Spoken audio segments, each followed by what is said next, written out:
My name is Siri Manekar, and just like all of you participating here today, I once was a member of Speech Factory Gavel Club, but I actually started here back in 2017 when I was in the fourth grade.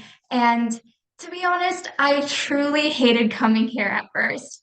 I had such a huge fear of public speaking, being forced by my parents to show up every single Saturday, just like the timid little girl that I was, I stuttered my way through my first table topics about my favorite flavor of ice cream.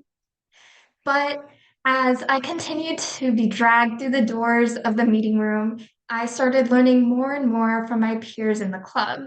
I would give speeches that my upperclassmen would then evaluate me on, and slowly, yes, very, very slowly, after 2 years, I started walking into the room on my own 2 feet. And that's when I first started realizing the true beauty of Toastmasters that I would like to share with you all today. Well, yes, on the outside, the club is structured to make you practice, whether through a speech or a role. Toastmasters is actually designed to help you grow with your peers in the club, and I did just that.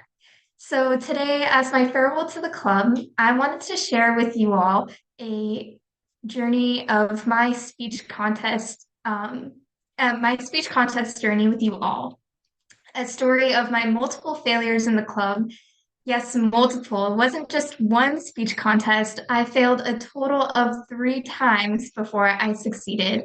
And it all started in the sixth grade when I decided to follow my sister's footsteps and participate in my very first inspirational speech contest.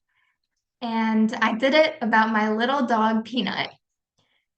I went in with a white t-shirt with my dog's photo printed on out while I tried to convince everyone in the room that they needed to buy a dog.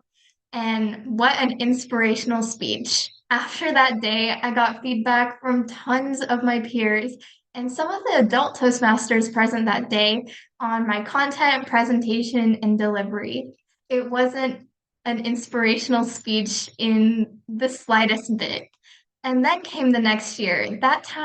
This time I decided to actually read the contents and requirements of the speech, and I developed an inspirational speech by the books about a bridge somewhere in Africa that had to be rebuilt after collapsing in a flood.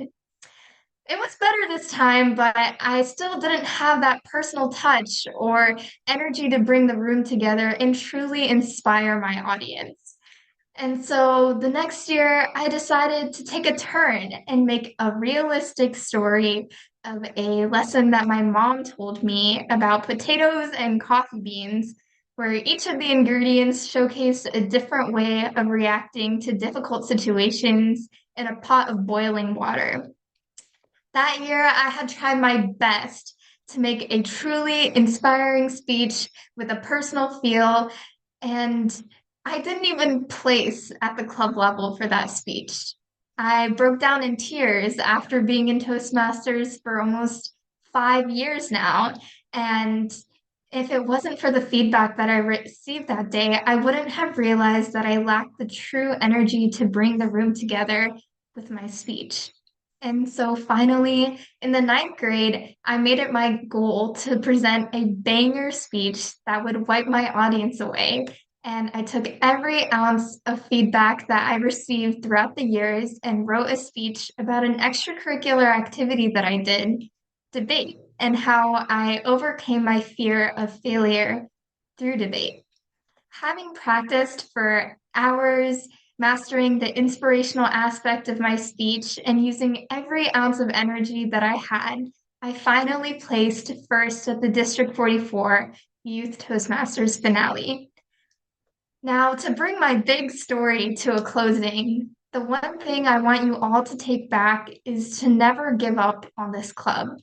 I promise you, the more you show up, the more the club will show up for you. And take the time to learn from your peers and be patient with the process. You will fail, but you will also succeed. And each and every one of you all are a million steps ahead of the rest just by showing up today. And of course, none of it would have happened without the one and only Miss Lena Surianto.